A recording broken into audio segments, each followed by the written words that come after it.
Hi, I'm Leah. The channel is Common Sense Ethics.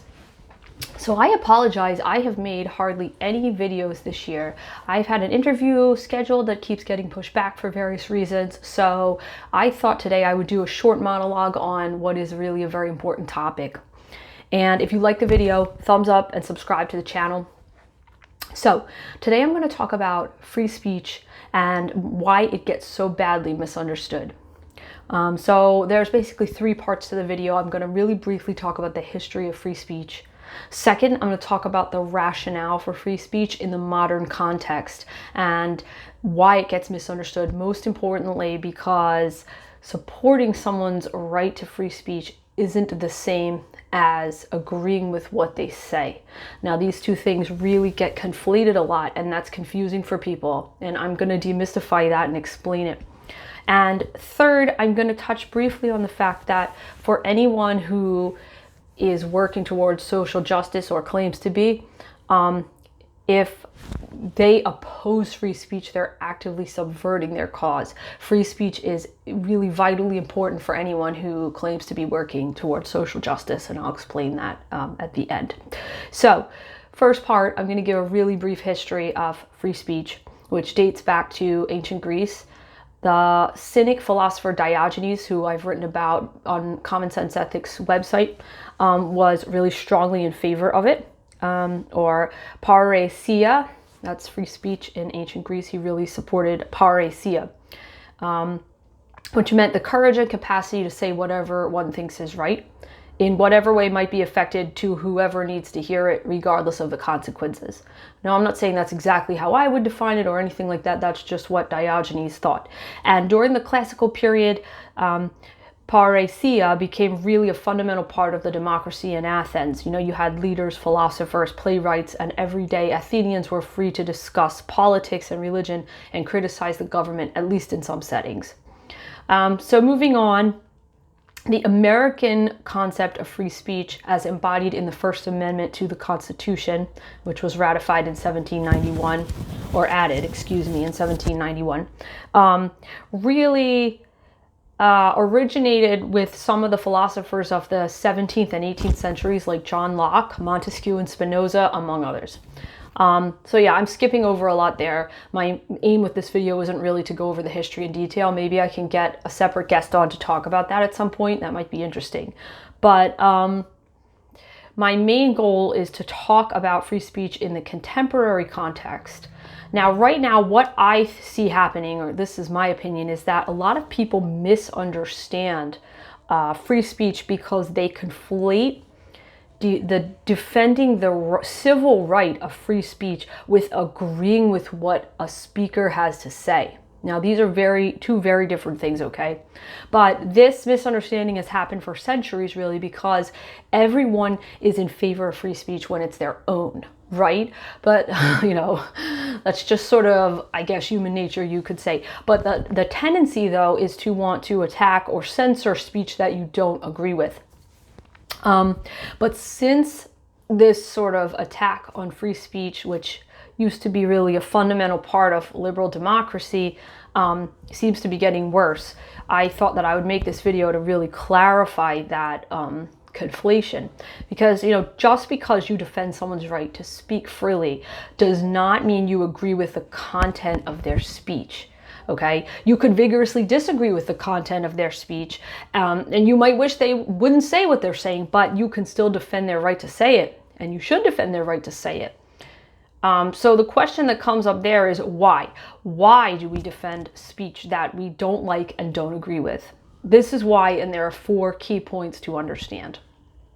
The first is that we defend speech that we don't like, not because we agree with the speech, but because we are opposing the state, particularly its tendency to want to censor the speech of its citizens, okay? Not agreeing with the speaker, but opposing the state, okay? This is a key point because, you know, you're opposing the government. You're putting limits on the government's tendency to censor. You're not agreeing with the speaker per se, all right?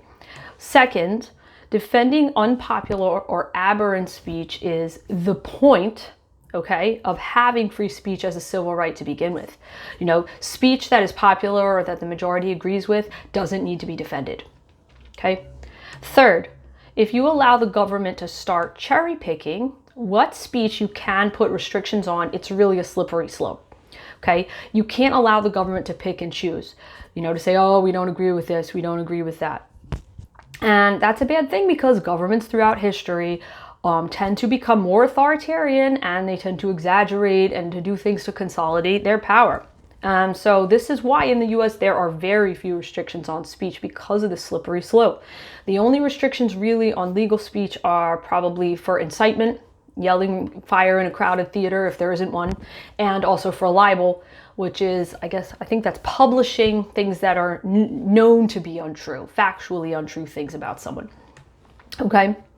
So, fourth, the civil right to free speech must be defended. Okay? If no one, or no one with any power at least, defends your right to speak freely, then the government by default gets to decide what you can say. So they win.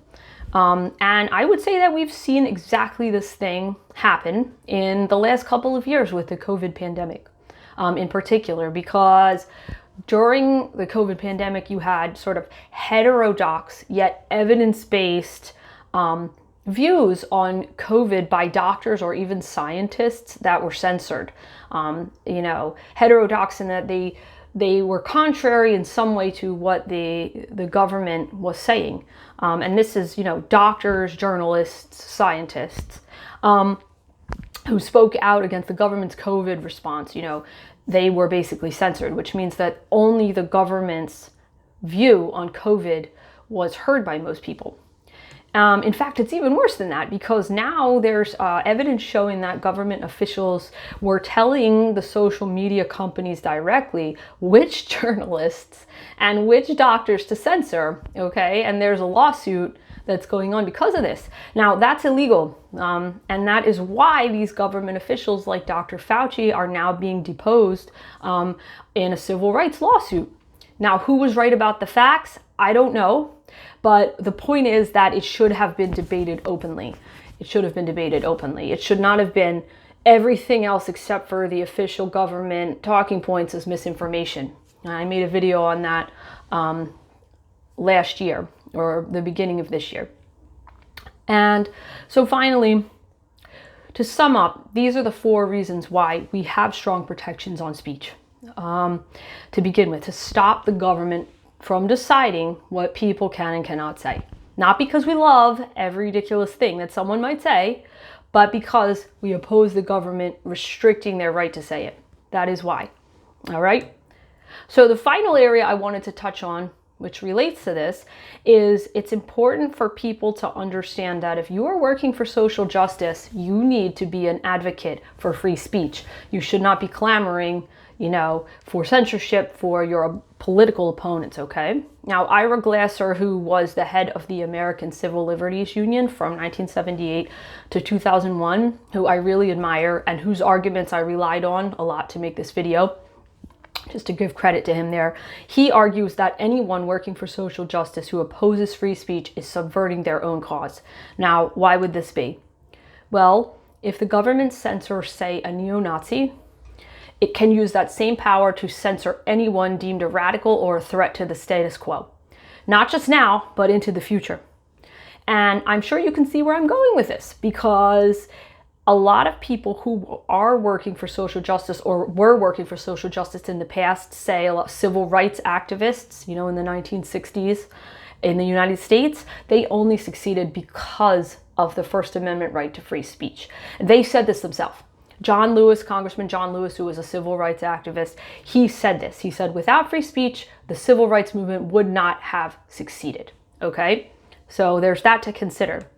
And if you are working for social justice in any way and you oppose free speech, you are hurting yourself, not right now. If not right now, then into the future. Because even if, say, you're okay right now, the type of person who's deemed a radical or a threat to the status quo changes all the time with the shifting sands of political correctness or, you know, public opinion.